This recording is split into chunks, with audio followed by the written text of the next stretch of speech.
Hello friends, स्वागत है आप सभी का अपने चैनल राजस्थानी बाबा का ज्ञान। माय नेम इज़ क्लेश कुमार झा। आज की वीडियो में लेकर आए हैं सेल्स एंड वैक्सीनेशन के बारे में टॉपिक। तो चलिए स्टार्ट करते हैं। तो सबसे पहले अपन पढ़ते हैं जो सेल्स के बारे में कोई बेसिक डिटेल्स है, ठीक है ना। सेल एटोनॉमी के बारे में आप सभी जानते हैं हर लिविंग ऑर्गेनिज्म में, ठीक है ना, सेल्स पाया जाता है, ठीक है। सेल्स में बेसिकली सेंटर में न्यूक्लियस होता है अपने प्लांट सेल्स के अंदर, ठीक है। न्यूक्लियस है ना हर सेल में पाया जाता है, ठीक है।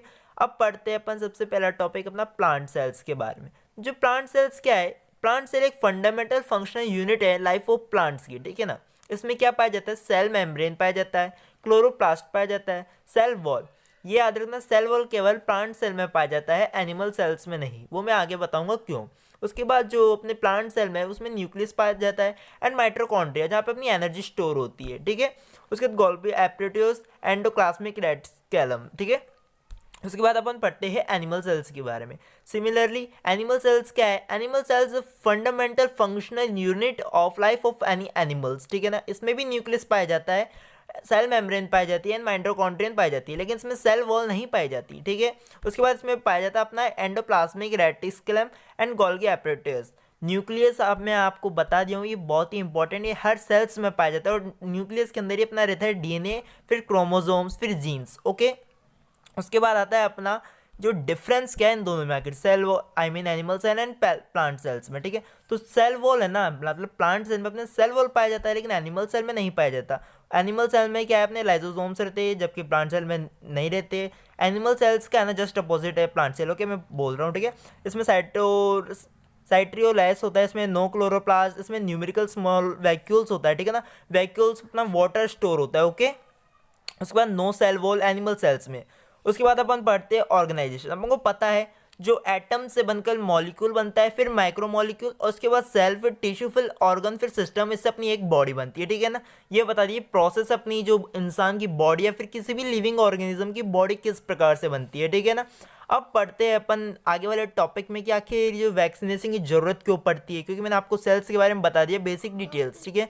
उसके लिए यदि आपको और इन्फॉर्मेशन चाहिए तो कमेंट सेक्शन में कमेंट करना मत भूलिएगा, उसके लिए भी एक नई वीडियो में जरूर बना के लाऊंगा। तो चलिए अब स्टार्ट करते हैं वैक्सीनेशन के बारे में टॉपिक्स, ठीक है।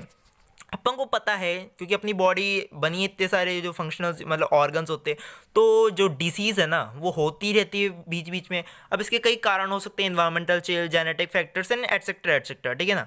तो अपन वैक्सीनेशन हेल्प करती है जो भी है ना, ठीक है। वैक्सीनेशन हेल्प करती है इन डिसीज़ को है ना रिड्यूस करने में, कम करने में, उनको डिस्ट्रॉय करने में। अब वैक्सीनेशन क्या है, ये इंट्रोड्यूस करता है into body by one of the several routes of administration available here an injection base. ये जो वैक्सीनेशन है ना इंजेक्शन के थ्रू होता है, जैसे कि आपको पता है इसमें आपको एंटीडोट्स दिए जाते हैं आपकी बॉडी में, ये प्रोवाइड मतलब इसको ट्रांसफर किया जाता है ताकि जो भी आपके जर्म्स या डिसीज है वो उसको डिस्ट्रॉय कर दिया जाए। अब ये वैक्सीनेशन वर्क कैसे करता है चलिए देखते हैं। अब देखो पहले वर्ड से वैक्सीनेशन मैंने आपको बता दिया। अभी ये प्रोवाइड क्या करता है, ये स्ट्रेंथ और योर इम्यून सिस्टम, ठीक है ना, इम्यूनिटी बढ़ाता है आपकी and protect against harmful disease, ठीक है ना। और ये सिंपल बहुत ही सिंपल मेथड है इसका and safe and effective method है, ठीक है ना, यानी प्रभावशाली। अब देखो जैसे अपन को पता है 2019 में इंडिया में कोविड-19 आया था जो कि अप टू बहुत ही ज़्यादा लोगों को मार दिया, ठीक है ना। उसके बाद अपने जो इंडियन डॉक्टर्स हैं ना, यानी इंडियन वैज्ञानिक या साइंटिस्ट, उन्होंने वैक्सीनेशन जो निकाली अपनी कोविड-19 की, ओके, जिससे बहुत ही फ़ायदा मिला। उसके बाद देखो वैक्सीन मतलब वैक्सीन्स ऑफ चिल्ड्रंस, ठीक है ना। वैक्सीन्स की वजह से ना बहुत मतलब 472 मिलियंस है ना इलनेस से ठीक हुए हैं एंड 10,52,000 यानी ये प्रीवियस ईयर की रिपोर्ट है, इतने लोग डेथ से भी बच पाए। अब देखो वैक्सीनेशन जरूरी क्यों है, वैक्सीनेशन कंट्रोल करता है डिजीज और प्रोटेक्ट करता है इंडिविजुअल को और एनिमल्स को from illness, death etcetera etcetera, okay.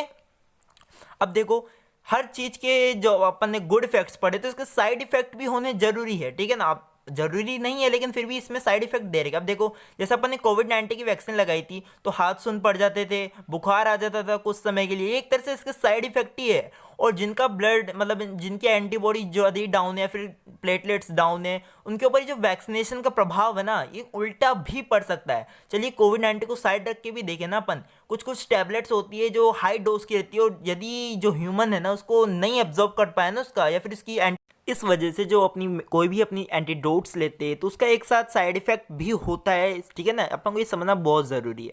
तो आज की वीडियो में इतना ही। उम्मीद है आपको वीडियो समझ आई होगी और पसंद आई हो तो प्लीज़ लाइक कीजिए, चैनल को सब्सक्राइब करना ना भूले।